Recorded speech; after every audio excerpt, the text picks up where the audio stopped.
I'd like to introduce Dr. Tina Reuter. She's the director of the Human Rights Institute at UAB, and she has many other titles, and we're glad to welcome her to speak for us today. Okay. Thank you. Thank you. Thank you. Well, thank you all for inviting me. Is it on? We're good? Okay, great. Thank you all for inviting me today to talk a little bit about my work. I must be honest, I wasn't really sure where to set this talk, because I know there's a group here that's really familiar with the term with disability, right, in general, and then I've been told there's people here who this might not be a perspective that they often encounter, and so I'm trying to kind of walk the line. Okay, so for those of you where maybe this is too general, please forgive me, okay, for introducing this topic and my perspective on how I come to this topic. You heard I'm the director of the Institute for Human Rights here at UAB. I'm a political scientist by training, okay, so I do not work in the medical field, and the perspective that I'm about to present is very clearly coming from this social political environment. All right, so when we're thinking about disability from a human rights perspective, okay, the census of 2010 showed that 56.7 million Americans live with some sort of disability. Today, that's about 19% of the population, so 1 in 5 today. I think we're actually looking at a more like a 1 in 4. That includes visible disabilities, so physical disabilities, sensory disabilities, vision, hearing, mental health, and so on. So a lot of disabilities might not be visible to people, so it's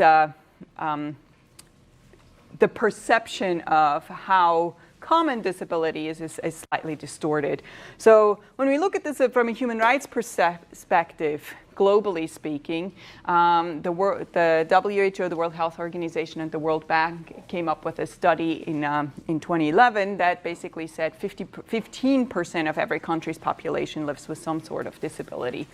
And this makes persons with disabilities the world's largest minority group.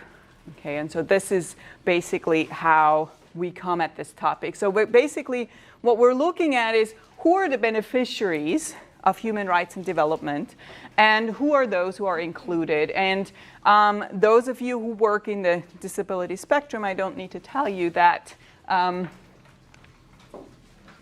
persons with disabilities have not been at the center of attention in the international politics, in domestic politics, in development. And so looking specifically at those who are excluded includes persons with disabilities. We have, on the international level, we have now a remedy. It's called the Convention on the Rights of Persons with Disabilities. It's a beautiful document. If you want to see what human rights really looks like, I encourage you to read it. It's really an amazing document. And this year is, it came about in 2006, and so this year is the 12th session in which the Conference of State Parties will meet in New York in June. So that's going to be next month, and I'm really excited to see what kind of progress was made.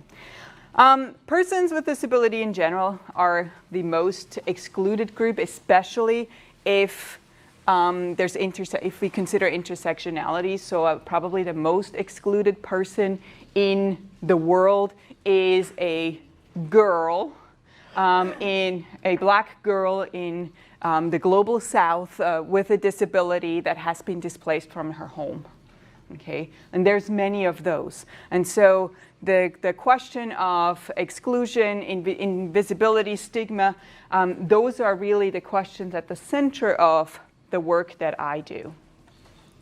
Now,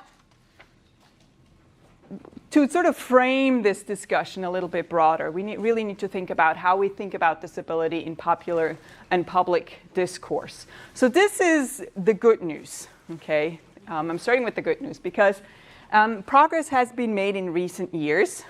What you see on the left side, there's a picture of the clock in London that was counting down the time to the Paralympics in 2012.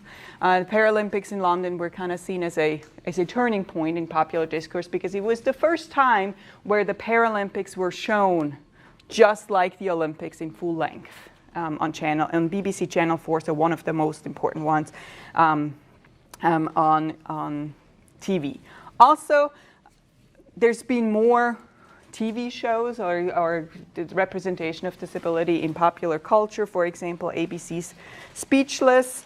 Some of you might know this show is about a family. One of the children has cerebral palsy, and it basically talks about their everyday life and how normal, quote unquote, their life is. Like they're joking around, things that happen to them and so on. And it basically depicts disability as a, again, quote unquote, normal part of life. Not something that's separate or different, but really part of the human experience if you think of it as a spectrum. Now here is the bad news. Okay, when you think about disability in popular discourse, we see 4 dominant patterns. And by far the most common one is that disability is ignored. Okay, this is a Google search of people, just my machine, right? And you have to scroll really, really, really far down to see any visual representation of disability. Again, yes, there's many disabilities that might not be visible. Okay, but still, like the representation of disability is not there. In the popular media, disability is absent from the highest grossing films from 2007 to 2015. A study from the University of Southern California Annenberg School of Communication showed that only 2.4 characters were shown with a disability. And what's particularly troubling is only 2% of characters in animated movies, so films for children, were shown with a disability, which again obviously impacts how our children think about disability and the future. So ignoring disability is one way in which it is framed, and it would also explain that most people actually don't know how, unless you work in the field, right, how prevalent disability is in the population. The second one is kind of the direct opposite, okay, of disability ignored, which is basically what I call the supercrip and inspiration porn. It's a very positive representation of persons with disability, but a stereotype nonetheless. It's basically the achievement of Paralympians, for example, that are highlighted. And just like an Olympian is not representative of the general population, neither is a Paralympian representative of the general population. So while it does portray persons with disabilities in a very positive way, it's still problematic. It's an objectification of persons with disabilities for the media, and often to the benefit of people without disability. So if you look at the boy in the wheelchair, next to it, it says, "Your excuse is invalid." Again, this is a depiction of someone with a disability for the benefit of those who do not have a disability. So it shows that while this is not necessarily to the detriment of the disability community, it does show a lack of appropriate reflection. This is, in some ways, the third, traditional way of thinking about persons with disabilities. So disability as a test from God or divine punishment. The humane thing to do is to end, quote unquote, a life of pain and suffering. Persons with disabilities are seen as useless, burden on society, and so on. And families hide them out of shame, or even worse, they're considered having villains or having the evil eye or being possessed or something like that. And so while this is thankfully for the most part in our past, it's still and dominant, or it's the narrative still continues today. If you look, for example, in Malaysia, there was a study showed in 2018 that 20.8% of survey respondents believed that disability was caused by either, and I quote, God's will, spirits, curses, parents' fault, divine punishment, bad feng shui, and fate or karma. Okay. We don't actually have to go that far to find this perspective represented. State Delegate Bob Marshall of Manassas, Virginia, said that disabled children are God's punishment to women who have aborted their first pregnancy. What year was that? 2010. What? Yes. Yes. So, yeah. So this is not like, there's still people who think this way. Was that representative, was he a state or federal? State. What state was this? Virginia. Oh, Virginia. Oh. Virginia. Yes. Still in office, or has he been voted out? I do not know. Vote him out. Let's vote him out, yes. Let's vote him out. I wasn't allowed to vote at that point. I did live in Virginia, but I didn't have the right to vote yet. So now this fourth representation is related to the third. And in some ways it's the most damaging because this is the one that is really prominent in our narrative today. And this is disability as a personal tragedy. The poster you see that says hopeless on it is actually a poster from Singapore. I've done some of my work in Southeast Asia. And it's basically, it would be theoretically a good thing, right? Because it tries to raise awareness for the importance of caregivers. But the way it's depicted is, again, disability as a personal tragedy, the idea of being imprisoned in a body, being trapped in a wheelchair, that kind of language. And it makes it really difficult to move away from this kind of perception again, because the narrative is really strong in our society. And so what we're trying to do with the human rights approach is really move away from all of this. Now, why is this still so strongly represented in society today? One is the way we're thinking about disability, and I know many of you have probably seen these models, so I'm just going to go through this very briefly. I would say still the most dominant model of disability, maybe outside the disability community and people who work in the realm of disability, is the medical model of disability. This is the idea that basically the problem is the individual, or much rather the impairment of the individual. And with that, disability becomes a medical issue, a health problem. And so solutions are decided by experts, usually medical doctors, and based on a diagnosis. The focus is to cure the person, okay, like to eliminate their disability, to quote unquote normalize the person. Okay, and this also is the reason for some language that is commonly used, like special needs, okay, or like persons with disability needing separate solutions. This includes prenatal genetic testing and selective abortion. We can talk about this if this is like maternal and child health, right? So this might be a topic that is of interest to you. It's highly controversial in the disability community. The social model of disability flips this on its head, basically, on how we describe disability, and sees disability as a social construct. It's basically what makes someone disabled is not the impairment, but the way we construct the social, political, economic, and cultural environment. Okay, so disability with that is a social and political issue. It recognizes that disability is a part of society, and the goal is social inclusion. And so this explains why people like me, right, who come from a human rights, political science, social work kind of background, are involved with this topic. Just to illustrate, Okay, so here is a man or a person in a wheelchair. They're supposed to vote. Okay, the medical model would say, well, he cannot vote because he cannot walk up the stairs, right? The social model says we cannot vote for two reasons. One is the stairs prevent him. Okay, this is a social environmental issue.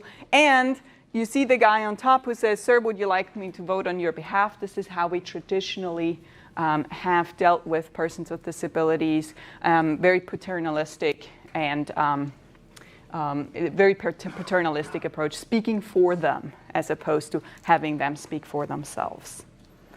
Now here is the human rights model of disability, which is the one that I use for the most part in my work.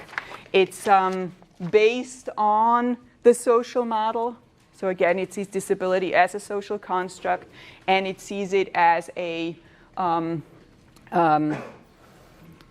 political and social problem dealing, or inclusion as a political and social problem. But first and foremost considers persons with disability people, right? That's the human rights approach. That's also the one that's in the Convention on the Rights of Persons with Disabilities, which I have talked about before, and it considers all sorts of human rights in the human rights catalog. You can see them here: non-discrimination, civil and political rights, economic, social, and cultural rights, and they develop some new human rights. For example, the right to accessibility, Article 9 in the Convention on the Rights of Persons with Disabilities. Now, the implications of this are really big, right, if you think about it, because this paradigm shift completely changes how society views persons with disability. Okay, it changes the language. It changes the language and approach. So, persons first language that we use traditionally, at least in the international realm. In the U.S., there's some discussion over whether identity first or person first language should be used. But it basically changes the way in which we see someone, as a person first, right? It changes the definition of inclusion, because now it's a purposeful, driven process to get to inclusion. It changes the way persons with disabilities can see themselves, namely as full contributors to society. But again, with the goal that society and the environment is changed. And then finally, it also has some important policy considerations. For example, there's a big correlation between disability and poverty. Okay, so if you think about poverty of a person with a disability from a social perspective, you have to change the environment within which this person functions every day. Like, for example, make accessible employment opportunities available, as opposed to if you look at it from a medical perspective. So the ADA, the Americans with Disabilities Act, has comes from that perspective. Now, how do we make our environment more inclusive to persons with disability? And I just want to start by saying, well, it's not just about ADA compliance. Okay, a lot of people say, well, but we have the ADA, and ADA. Yes, we do, but it's not just about compliance. It's about changing the way you think. Okay, inclusion as the way you think about your environment. Okay, and that can go beyond the ADA. Okay, it has to go beyond the ADA. It's to think about, we don't just want to think about door frames and ramps and those kinds of things, but really think about how can we make the environment the best for everyone involved. Okay, and for that, I believe we have to embrace the human rights model first and foremost, because that's what the human rights model preaches. Right? That's what we want with human rights, is so everyone can have the best life that they can have. We need to reduce stereotypes of what disability looks like. In the classroom, for example, Okay, like I see a lot of disability, students with disabilities that might not have visual disabilities. Okay, it also includes self-disclosure. Okay, like for example, for me, I might pass, right? You might not know that I am a person with disability. My disabling environment is food. I can pretty much eat nothing because I have celiac disease and lupus and a bunch of other things. So, those kinds of, that's important. It's important to know, and for example, for my students to relate and know that, again, disability is not just this one thing like we often think about, maybe persons in wheelchairs or blind and deaf people as, this is what disability looks like, but it has many different faces. I think it's important for those of us who pass or who do not have a disability to raise awareness of disability-related challenges. Like if it's always the person in a wheelchair that talks about the ramp, right? It's so important for all of us to talk about the ramp, and there's ways to kind of sensitize you. And I'll show you some of the work that we've done here in Birmingham specifically to that. And now my students go around and see those things and point those out. And that's what it's supposed to be like. We need to train, obviously I'm in the university, so faculty is very important. Studies have shown that if we train people, it changes the way they look at disability. It changes the way they look at inclusion, and so it can have a very big impact. So, for example, in the faculty realm, faculty that have been trained on disability are much more likely to not only understand accommodations, but also really help their students find accommodations that are good for them and set them up for success. And this also includes, obviously, inclusive ways of teaching and testing.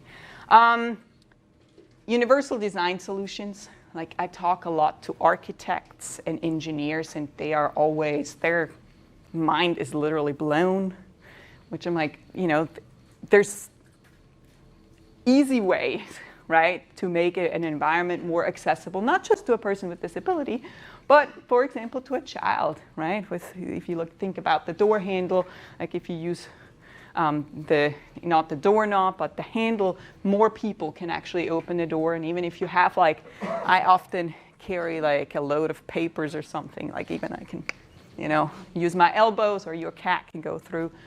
This is a picture from New Hampshire, the waterfront. They used to have 4 benches, and then realized that wasn't inclusive because a person with a wheelchair wouldn't be able to sit with everyone else. Inclusive street design, bathrooms, right?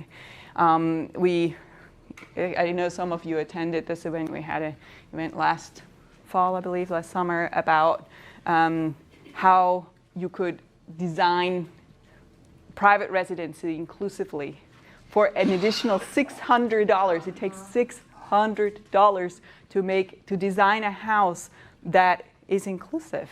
That was the visibility. Visitability events. That's crazy. Why don't we do that? And for this, we need all of you, right, to basically be that voice of change. Apple traditionally has been a leader in accessibility technology, so it's not just in the built environment, but also in the virtual environment. It used to be the case that, for example, persons with visual impairments had to buy very expensive assistive devices. Now this is included as a picture of my iPhone. Okay, so you can turn this all on. Although it's, from what I've heard, it's Android is catching up quickly and actually overtaking Apple. So I might have to switch. Everything I have is Apple, but eventually I might have to switch. Most important is to have persons with disabilities in leadership, decision-making, and design processes. They're the experts, right? And that we think of disability, again, as diversity. Often when we talk about diversity, we think about race, we think about religion, maybe. We think about gender, but disability is not always included. Okay, and so this is something that disability, again, is just part of diversity, and so this is how we need to think. So, what does this look like in practice? Okay, and so I want to give you a little bit of an overview, and some of you, apologize, have heard some of this already. We have new data though, so there's some interesting findings. How do we use this human rights approach and actually make it work, okay, on the ground? And so this is a project that's called Disability Access and Inclusion in Birmingham's Neighborhoods. We're specifically looking at 4 neighborhoods for this project. All are located outside of city center. It's Norwood, Fountain Heights, 5 Points South, and Avondale. Okay, it's a partnership between the UAB Institute for Human Rights, the Department of Social Work, and Lakeshore Foundation, and we got funding from different sources. The sort of theoretical framework within which I'm thinking, and I'm not boring you with this, I'm just going to tell you very briefly. So, in human rights, oh, is it? Okay, good. I don't want to. Like, people are usually like, when the moment I say theory, my students' eyes are like glazed over. So in human rights, a lot of my work is on human rights and cities, okay, or how do we make cities inclusive from a human rights point of view, not just with regards to disability access, but also in general. And there's an emerging human right that's called the right to the city, which is the idea that everybody should have access and everybody should have a voice in shaping the city, okay, basically, and have access to resources and so on. So this is the kind of framework that we use for this specific project, where, again, we see the lack of access for persons with disability as a social and political problem. Or, well, this is what we expected to find, and guess what we did. Here are the neighborhoods. Well, this is the city, right, of Birmingham with 99 neighborhoods. So we're looking at 5 Points South, Fountain Heights, Norwood, and Avondale. Okay, so it's right around here, sort of city, this city center. Basically. The reason why we chose those is because these are neighborhoods in various stages of transition. A lot of the money has gone to the city center and to UAB, but has really kind of neglected these areas outside. And we wanted to find out whether people who are invest in these neighborhoods think about disability access and gather data to push our policymakers to make this, an important concern as they transform these neighborhoods. So basically, the lens that we're taking here is walkability. Walkability is the extent to which the built environment is friendly to the presence of people living, shopping, visiting, and enjoying or spending time in the area. This is sort of the definition that we look that drives our research, but basically what we're looking for is cities that have mixed use, okay? So you can see here cars, bikes, people walking, people pushing, people rolling, and so on. So design cities so everybody can get from point A to point B the way they would like to do it. That includes safety, obviously, that includes how nice, how beautiful a neighborhood, a street, and so on looks. So, like, for example, I mean, I much rather walk in Railroad Park, right, than in a kind of a, just concrete landscape. So those kinds of things are important. Like, how do we design the environment to have the best health outcomes for people who live in that environment is sort of the overall question. And so while walkability is not necessarily disability related, it's this kind of lens that we're taking in our study. Birmingham has actually a number of laws that talk about quote-unquote complete streets. Again, streets that are accessible to all kinds of people, all kinds of modes of transportation, and so on. And you can see here the complete streets. Birmingham, they also have a sidewalk ordinance and so on. So there's a number of laws that can guide this as a regulatory framework that can guide this.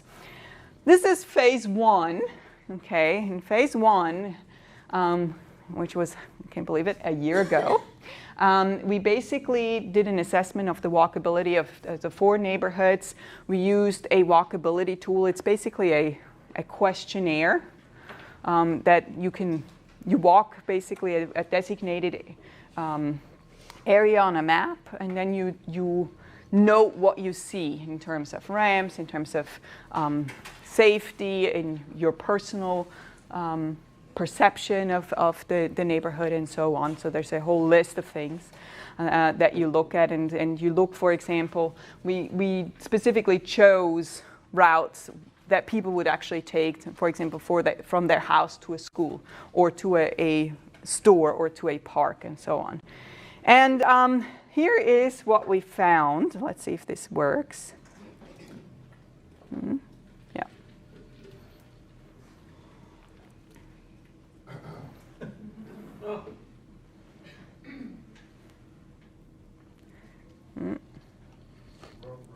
Row. Technology, but it's jumping. I'm not sure. Let's see if I can click. Was Alex flying? He was not flying.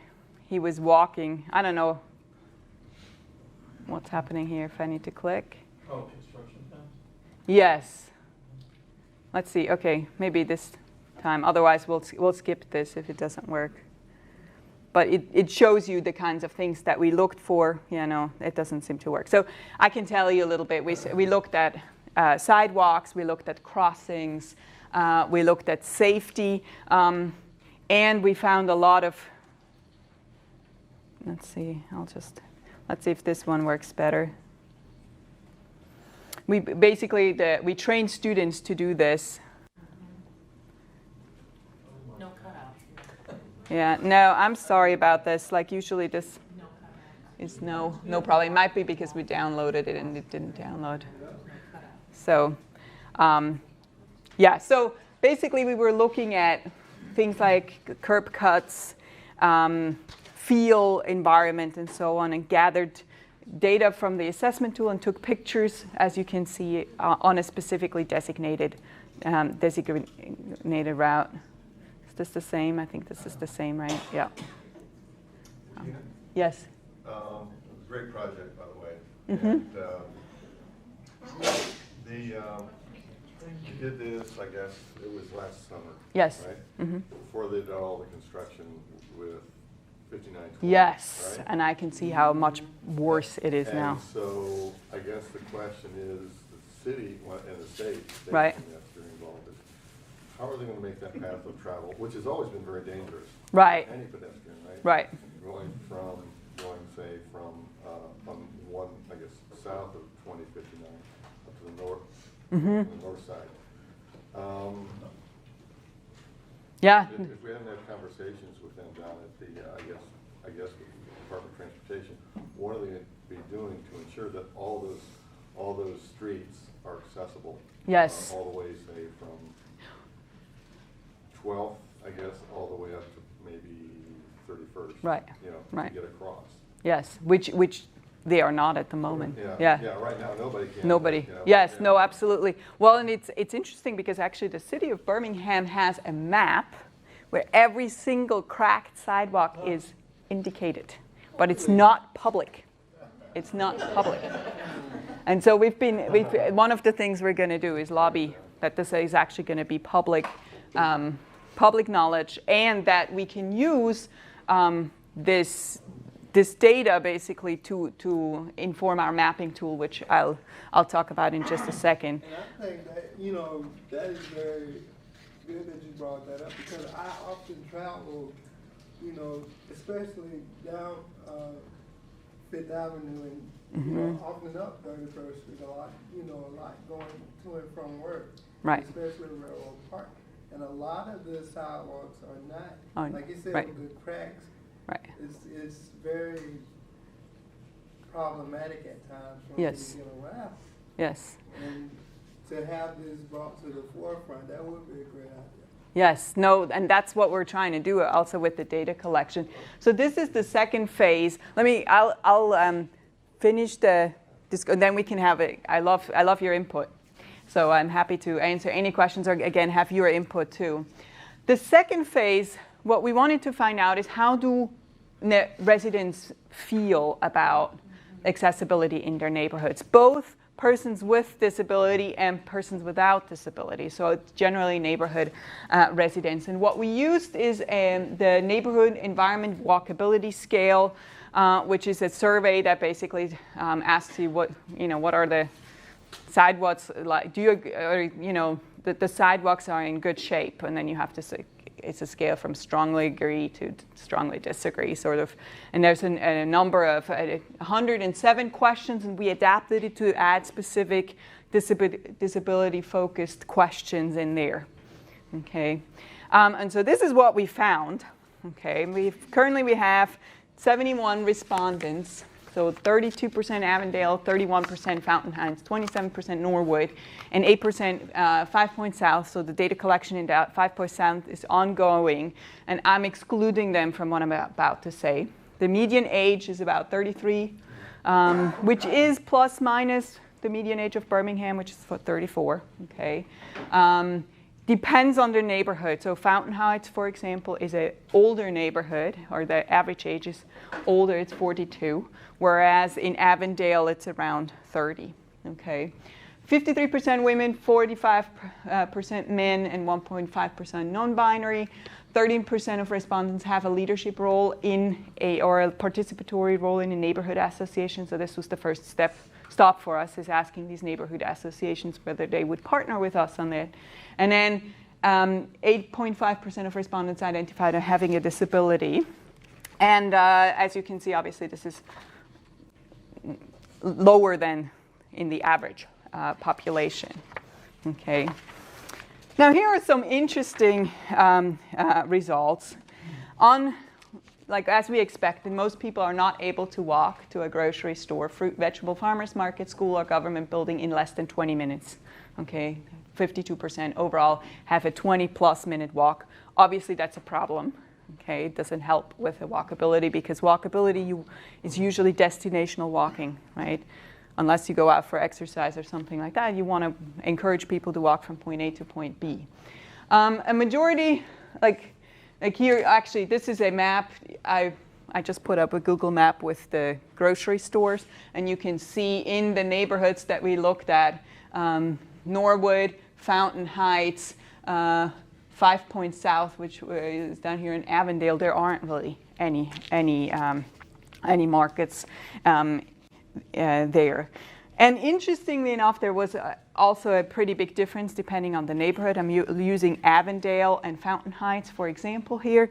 44% of people in Avondale reported a supermarket within a 1 to 5 minute walk range. 0% reported access to a supermarket within a 1 to 5 or 6 to 10 minute range in Fountain Heights. Majority of residents can walk to fast food restaurants, so 50%, bus stops, 70%, or park in a relatively short period of time. Okay, and sidewalks in these neighborhoods are not up to standard. Okay, they're badly maintained. 57% reported dissatisfaction, and again, there's a pretty big discrepancy depending on the neighborhood you look at. In Avondale, only 10% of people surveyed strongly disagreed with the statement, quote, "The sidewalks in my neighborhood were well maintained, okay, paved even and have not a lot of cracks," whereas 54% in Fountain Heights strongly disagreed with that statement. So you can see the difference there.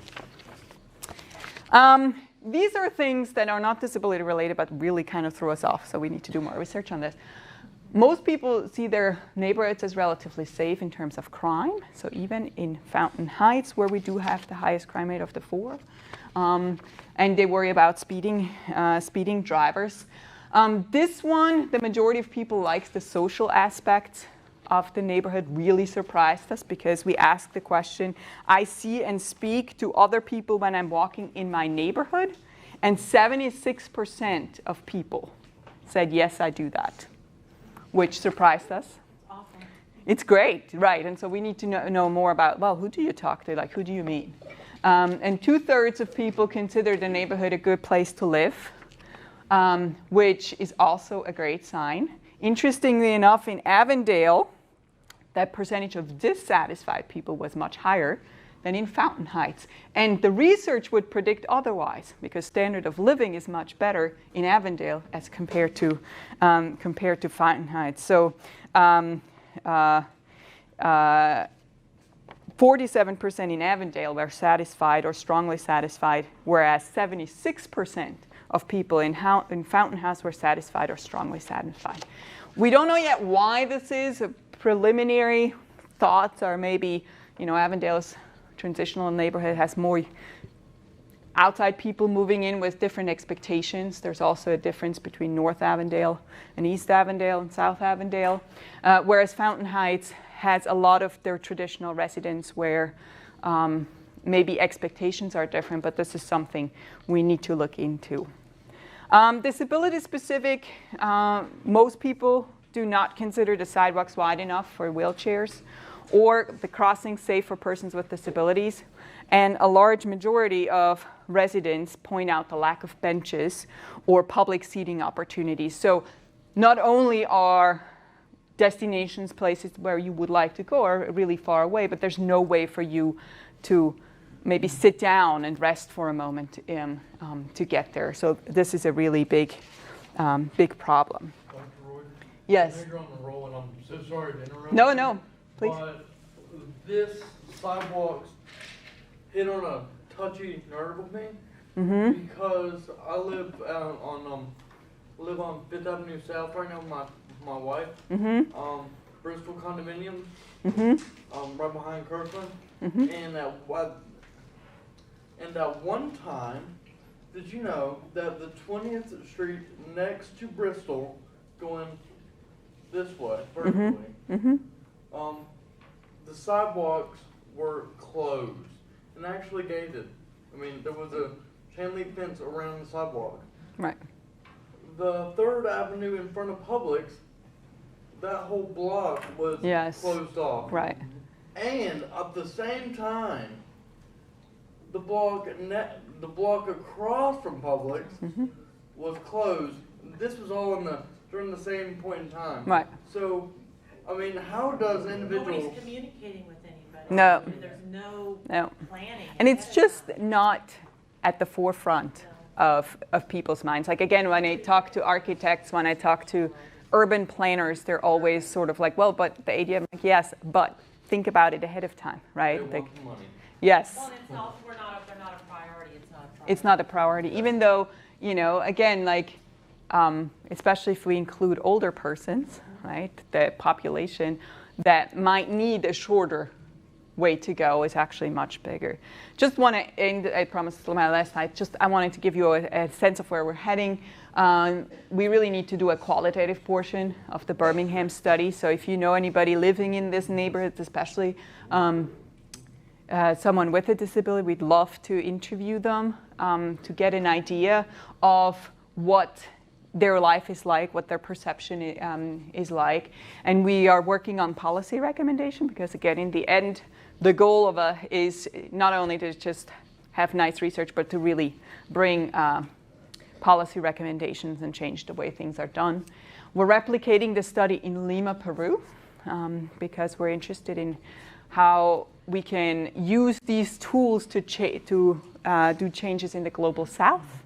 And then finally, I'm really interested in how do we use technology, and this is sort of the last phase. We want to, together with WheelMap, it's a mapping tool from Germany, we want to see whether mapping the city, both in terms of sidewalks, but also accessibility of restaurants, bus stops and so on, has an impact on how easy it is for persons, especially with mobility impairments, to move from point A to point B. This is a picture of Berlin, and WheelMap has a pretty easy way, like it's a crowdsourced way. You basically go to a restaurant, you see, is it fully accessible? Can you roll in? Then you give it green. If there's a little ledge, maybe this big, then you give it orange, and then if there's more steps than that. You give it red. It also, you can search for accessible bathrooms and all that kind of stuff. And there's about 130 locations in cities that can be rated for anything from restaurants to libraries to bus stops to parks. So it makes it a really useful tool. And in Berlin, people actually use this. So we've been working with this project to study them, like what has been the impact of people using this. And the beauty of this is everybody, like if you go in a restaurant and you can download the app, it's called Wheel Map. You can go in a restaurant, look for these criteria, and then upload it, and do a service for others. So that's sort of the last portion. So thank you, and I'm happy to take your comments, questions, anything that you'd like to share.